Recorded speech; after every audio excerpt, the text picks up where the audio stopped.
Hola, ¿qué tal chicos? Muy bien día, pues bienvenidos a esta sesión número 7. El día de hoy pues vamos a ver lo que es la unidad número 3. Analizas la dinámica de la litosfera. Entonces, básicamente la Tierra en sí tiene diferentes capas, que son el núcleo de los mantos y la litosfera o corteza terrestre. ¿Sale?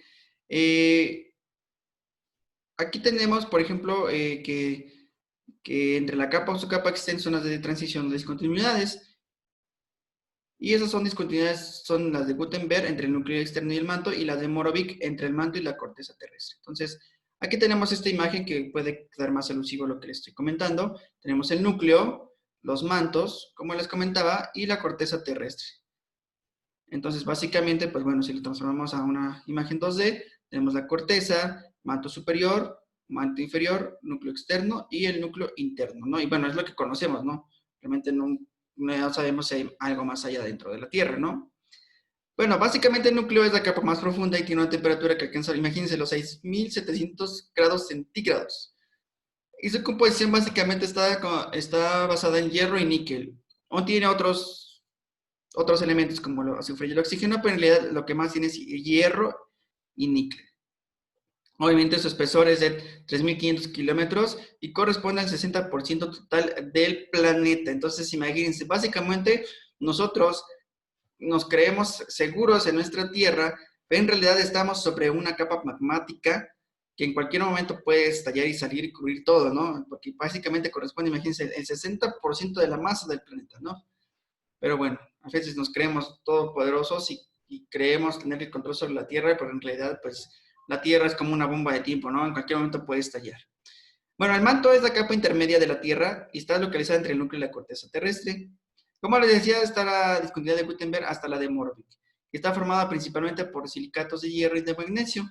Aquí del manto tenemos dos tipos. Tenemos el manto inferior, que se encuentra en estado sólido, y el manto superior, que se encuentra en estado viscoso, ¿no? Entonces aquí tenemos la atenosfera, que es una delgada capa donde los movimientos lentos permiten flotar a las placas, ¿sale? Es, como les decía, por la parte sólida y viscosa, ¿no? Que es lo que permite esta parte del manto. Finalmente, pues la corteza terrestre, que es la única parte sólida de las capas de las tierras, cubre el manto y el núcleo. En la atmósfera ocurren los terremotos, obviamente, las erupciones volcánicas y las transformaciones del relieve del planeta. Y está situada obviamente en la discontinuidad de Moravec, hasta la atmósfera. Es la capa en la que habitamos nosotros y sobre la cual realizamos todas nuestras actividades. Y obviamente, pues no es, bueno, nuestra corteza terrestre se compone en dos capas, la hidrosfera y la atmósfera. La hidrosfera es donde estamos prácticamente nosotros y la atmósfera, pues bueno, arriba, en el cielo. Como les decía, la hidrosfera es la capa formada por agua, por lo que incluyen océanos, mares, ríos, lagos, corrientes subterráneas, así como la nieve y el hielo. Y la atmósfera, pues es la capa gaseosa que rodea la Tierra, ¿no? El oxígeno, toda esa parte, los rayos del sol. Entonces, la dinámica interna de la litosfera. La litosfera, entonces, como les decía, que es esta capa que está abajo de la corteza terrestre, y es donde ocurren toda esa parte de terremotos, esta partecita de aquí. Eh, Existen las placas tectónicas. Estos movimientos, las placas tectónicas siempre están en constante movimiento, lo que pasa que nosotros no las percibimos, y en ocasiones provocan choques entre sí o fricciones con respecto de una a otra o que se separen, ¿sale? Y es lo que provocan, pues, básicamente los terremotos, ¿no? Entonces, tenemos distintos tipos, los convergentes o destructivos, los transformantes y los divergentes o constructivos. Los límites convergentes son placas que se acercan y colisionan y forman cadenas montañosas, como por ejemplo que en este caso son el caso de la India y Asia. ¿Sale? Este movimiento dio origen a estas grandes montañas del Himalaya, ¿no? Como es el Monte Everest, que es el más alto que tenemos en nuestro planeta. Y obviamente, pues como estas placas siguen empujándose una tras otra, pues este Monte Everest poco a poco va a ir creciendo poco a poquito, ¿no? A lo mejor no nos damos cuenta, pero poco este Monte Everest va a ir creciendo de manera continua, ¿no? En la colisión de una placa oceánica con la continental, cuando chocan dos placas oceánicas entre sí, se da un proceso de subducción. Ocurre cuando una placa se hunde por debajo de la otra y se funde y se destruye. Es decir, la placa más delgada se va a hundir debajo de la más pesada y después se van a hundir. Y por lo tanto se funden para salir como en forma de erupciones volcánicas. Y esto también es contacto por la generación de formación de montañas, como son los Andes en Sudamérica, ¿no? En el caso de desplazamientos que provocan sismos o terremotos, como en nuestro país, que son las de las placas de cocina norteamericana, se están desplazando por debajo de una otra. Es por eso que provocan este tipo de movimientos, ¿no? Más adelante vamos a ver este tipo de movimientos. Entonces, estos son los límites convergentes, ¿no? Cuando chocan entre sí. Y como les decía, hay dos tipos. Cuando chocan entre sí y forman elevaciones, o cuando vuelan subducciones que van una debajo de la otra, ¿no? Y salen como tipos volcanes, como son los Andes en Sudamérica. Los límites transformantes son aquellos donde la placa fricciona con otra a lo largo de una línea de falla, es decir, el movimiento es lateral, pero en sentidos opuestos. No forman montañas, pero sí generan graves terremotos y continuos sismos, como el de 1906 en San Francisco, y que se ubica en la falla de San Andrés, que ahí es una ruptura de la corteza terrestre, ¿no? Que es lo que todo el mundo comenta, ¿no? Que básicamente va a llegar un momento en que toda la península de California se va a separar, ¿no?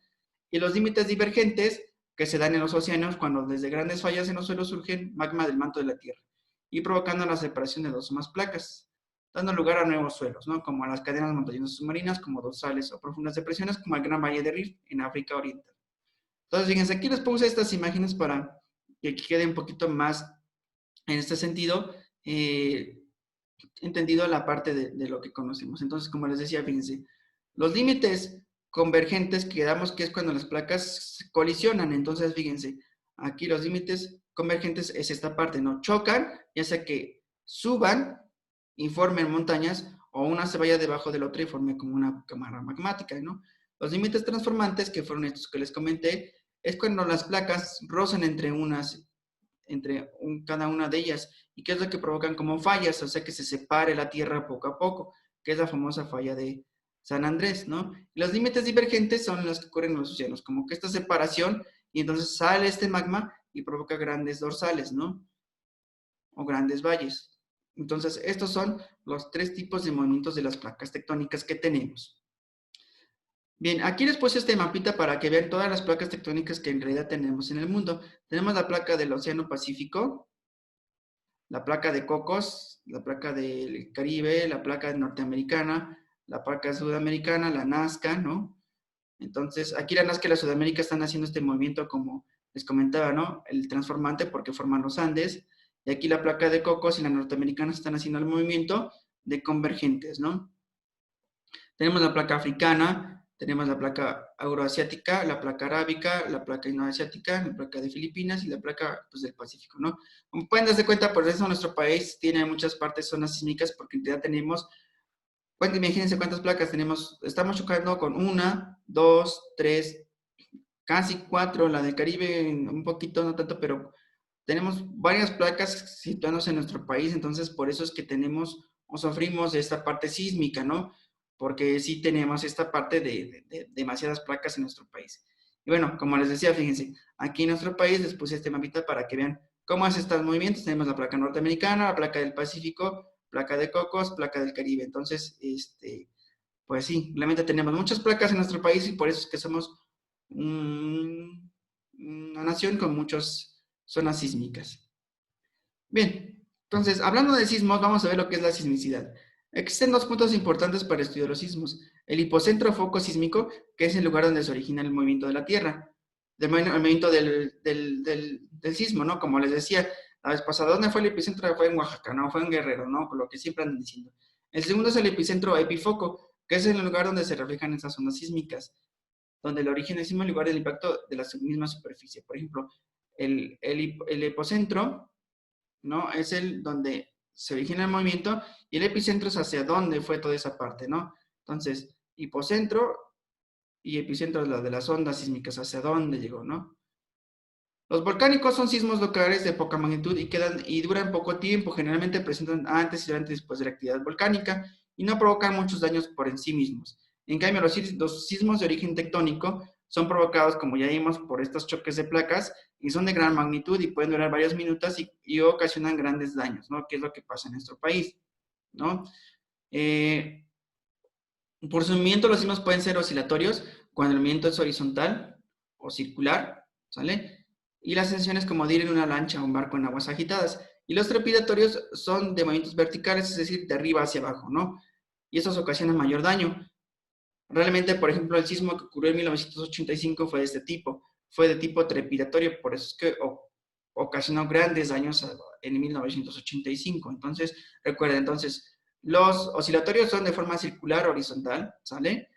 Y los trepidatorios es cuando se mueve de arriba hacia abajo y son los más peligrosos. Entonces, cuando se presentan terremotos en las profundidades, en el mar, y se presentan en el fondo de los oceánicos, pueden generar grandes olas gigantescas. Estos son los llamados tsunamis. Como ustedes pudieron investigar en su tarea anterior, en su trabajo anterior, pues bueno, antes son sismos o maremotos y después, como ocasionan estos movimientos, generan grandes olas y son los tsunamis que desplazan grandes aguas y se mueven verticalmente y pues su altura puede ser muy alta, baja, y estos son muy imperceptibles, ¿sale? Se acercan a las costas y reducen la profundidad, ¿no? Entonces, aquí puedo ponerles, por ejemplo, un pequeño ejemplo. Aquí las placas se movieron, entonces al moverse esto, pum, provoca una gigantesca ola que entonces arrasa y destruye todo, ¿no? Estos son los famosos tsunamis. Estos tsunamis, por lo general, casi siempre se dan, fíjense, en esta parte de las placas filipínicas, toda esta parte de la placa indoasiática, placa del Pacífico, porque estas son placas